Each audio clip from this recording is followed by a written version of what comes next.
네, 놓쳐서는 안 될 뉴스 3개만 콕 집어서 짧고 간결하게 짚어주시는 한결의 최성진 기자 스튜디오로 모셨습니다. 어서 오십시오. 안녕하세요. 네, 2주 차입니다. 네. 주말에는 푹 쉬셨죠? 네, 푹 쉬었습니다. 네. 자, 오늘 첫 번째 뉴스 가볼까요? 어떤 내용입니까? 네, 황교안 자유한국당 대표의 자녀 저스펙 발언 논란이 있었는데 그 네. 후속 보도가 나왔습니다. 그 경향신문 단독 보도였습니다. 그 황 대표의 딸과 아들이었죠. 정확히는 네. 딸과 아들이 고교 시절에 만든 장한모, 곧 장애우와 함께하는 청소년 모임이라는 이름의 사이트가 네. 그 딸이 대학 진학한 뒤에 폐쇄됐다는 내용이었습니다. 네네. 황 대표의 자녀는 장한모 개설과 활동 등에 힘입어서 네. 2001년 11월 보건복지부 장관상을 받았는데 네. 이제 그 시점이 사이트 개설 넉 달 만이었다. 이제 여기까지는 이제 언론 보도에 나왔었고요. 네. 이번에 이제 경향신문 보도를 통해서는 대학 진학 이후에 그 사이트가 폐쇄됐다 이 네. 내용까지 나왔습니다. 아니 근데 그 사이트 만들어서 활동할 수 있고 네네. 활동이라고 하는 게 일정하게 반영이 돼서 대학에 입학할 수 있는 거 아닙니까? 이게 왜 문제가 되는 거죠? 물론 그렇죠. 그 정상적인 봉사활동 경력이었다라고 한다면은 지금 네. 진행자께서 말씀하신 게 네. 지극히 당연한 네. 경로일 텐데 네. 이번에 경향신문에서 문제로 제기한 거는 예. 이 황 대표 자녀의 대학 진학용 봉사활동 스펙이 이 부모 혹은 부모와 가까운 누군가의 도움을 얻어서 급조된 것 아니냐 하는 의혹 제기였습니다. 아 그래요? 예. 예. 조금 더 그 맥락을 짚어드리면 황교안 대표는 지난달 그 자신의 아들이 낮은 학점 등 부족한 스펙으로도 대기업에 취업했다고 발언을 해서 논란을 빚은 적이 있었죠. 그랬죠. 이른바 저스펙 논란이었는데 네.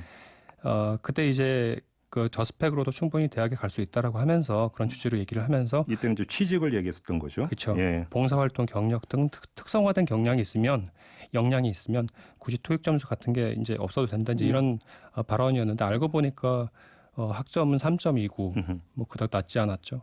그리고 토익 점수도 대표적인 정량 스펙이라고 할 수 있는데 네. 토익은 925점 아주 높은 점수였다는 사실이 드러났습니다. 네. 이번 경향신문 보도로 이 봉사활동 경력도 이 황 대표가 짚은 특성화된 역량이라고 할 수 있는 봉사활동 경력도 이 직접 만든 스펙인지 네. 아니면 다른 누군가의 도움을 받아서 만든 건지 확인해 볼 이유가 생겼다 이렇게 볼 수 있을 것 같습니다. 핵심은 이 장한모라고 하는 사이트를 만든 지 넉 달 만에 뭐 장관상까지 받았는데 네네. 넉 달 만에 이렇게 장관상까지 과연 받을 수 있는 것이냐? 네. 그러니까 그 수상 경위부터 좀 알아봐야 되는 거 아니냐? 이런 이야기로 좀 초점이 모아진다고 보면 되겠네요. 네. 알겠습니다. 자, 두 번째 뉴스는요. 그 조선일보가 이러한 댓글을 모아서 별도의 기사로 제공했다는 보도가 나왔습니다. 네. 노컷 뉴스가 세종대 호사카 유지 교수의 도움을 얻어서 보도했는데요. 네.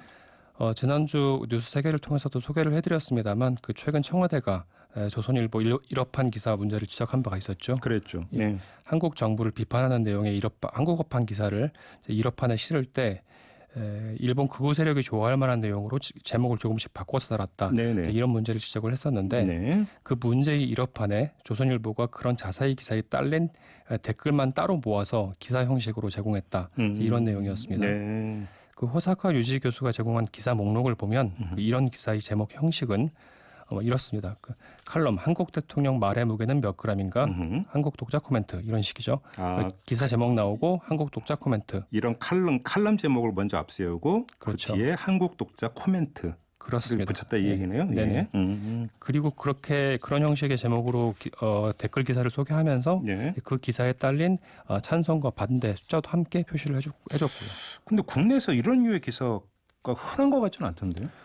저도 언론사 생활을 오래 하면서 기사를 네. 많이 썼고 네. 또 많은 기사를 봤는데 예. 이런 형식의 기사를 쓰는 경우는 거의 못 봤습니다. 그래요? 대단히 흔치 않은 기사 쓰기 형식이고요. 이른바 댓글 기사입니까? 댓글 기사라고 할 수 있죠. 예, 예. 좀 비교를 할 만한 게 이제 SNS 각계 반응을 갖고 기사를 쓰는 경우도 있었고 그렇죠. 예. SNS 반응을 갖고 쓰는 것도 너무 기사를 쉽게 쓰는 것 아니냐 하는 그런 지적들이 비판들이 있거든요. 네. 댓글을 갖고 기사를 쓰는 경우가 있었다는 건 전 처음 봤고요. 네. 특히 이제 노컷 뉴스에 실린 조선일보 그 일본어판 관계자의 설명이 있는데 네. 이 댓글 기사는 7일간만 공개한다는 겁니다. 근데 자사의 기사 콘텐츠를 왜 7일 만에 그 삭제를 하는지도 사실 궁금한 대목이고요. 예. 그 문제는 조선일보가 왜 이런 콘텐츠를 일본 독자들한테 제공하느냐 하는 것일 텐데 네. 고민정 청와대 대변인이 지난주 브리핑을 할 때 했던 말이 있죠. 이것이 진정 우리 국민의 목소리를 반영한 것인지 묻고 싶다. 네. 이 조선일보 일본어판 기사 제목을 이제 두고 이렇게 얘기를 했었는데 네. 조선일보의 의도를 직접 들어본 바는 없지만 이제 조선일보의 한국 독자 코멘트 기사를 접한 일본 독자들이 이 한일 간 쟁점 사안에 대해서 한국 내 여론을 어떻게 이해하게 될지는 좀 짐작이 가능할 것 같습니다. 그러니까 댓글을 모아서 기사화한다고 그것이 한국의 여론이라고 네네. 단정할 수 있느냐, 네네. 대표할 수 있느냐, 네. 또 이런 본질적인 문제가 있다는 지적이시네요. 네, 그렇지만 그 댓글 기사를 본 일업한 네. 독자들은 자칫 이제 그 내용만으로 그 내용만 놓고 볼 때는 한국 내 여론을 그렇게 그 댓글에 나와 있는 것으로 이해할 수가 있다. 이제 그렇죠. 이런 지적이죠. 자, 마지막 뉴스는요. 네. 박영선 중소벤처기업부 장관과 최태원 SK 회장이 반도체 소재 국산화를 놓고 설전을 벌였다. 또 시각차를 드러냈다. 근데 이런 이야기가 주말에 많이 나왔는데요. 예. 반도체 제조에 쓰이는 핵심 소재입니다. 많이 들어보셨을 텐데 불화수소 예. 이 국산화 문제를 두고 서로 조금씩 두 사람이 다른 말을 한 겁니다. 시작은 박영선 장관이었습니다. 그 지난주 목요일 대한상인 제주 포럼에서 강연자로 나선 박 장관이 네.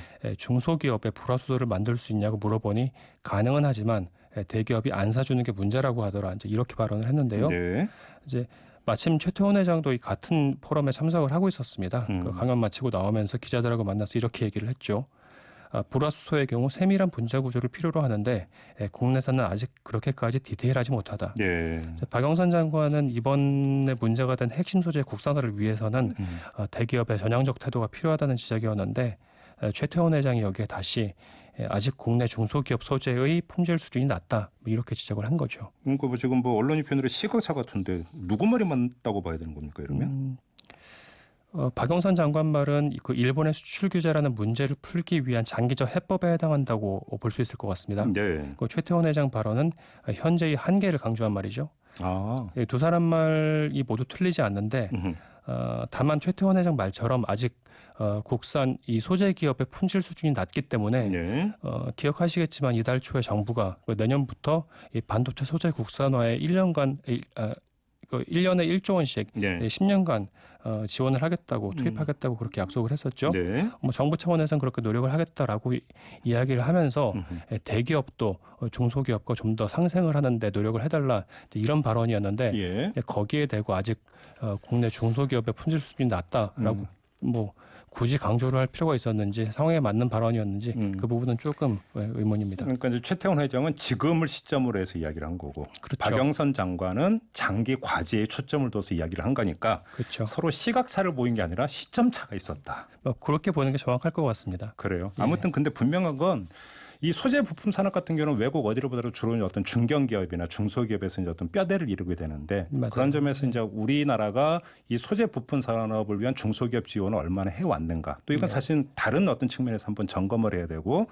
대책을 마련을 해야 되는 그런 문제 아니겠습니까? 그 부분은 정부가 해야 될 몫이 있고 사실은 대기업이 해야 될 몫이 그렇죠. 있죠. 그렇죠. 정부가 해야 될 몫은 이제 앞으로 예산을 지원하겠다는 거고 대기업도 사실은 그동안 중소기업과 상생을 하려는 노력 중소기업에 투자를 또 해야 되거든요. 박영선 장관이 바로 그걸 지적을 한 거죠. 그렇죠. 많이 좀 사주라. 네, 그렇죠. 그래야 또 소재 부품 중소기업이 사는 거 아니냐 이런 취지의 발언으로 이해를 하면 되겠네요. 네, 맞습니다. 알겠습니다. 자 이렇게 마무리하겠습니다. 최성진 한겨레 신문 기자였습니다. 고맙습니다. 네, 고맙습니다. 이슈의 핵심을 꿰뚫는 예리한 시선, 믿고 듣는 진품 시사 김종배 시선 집중.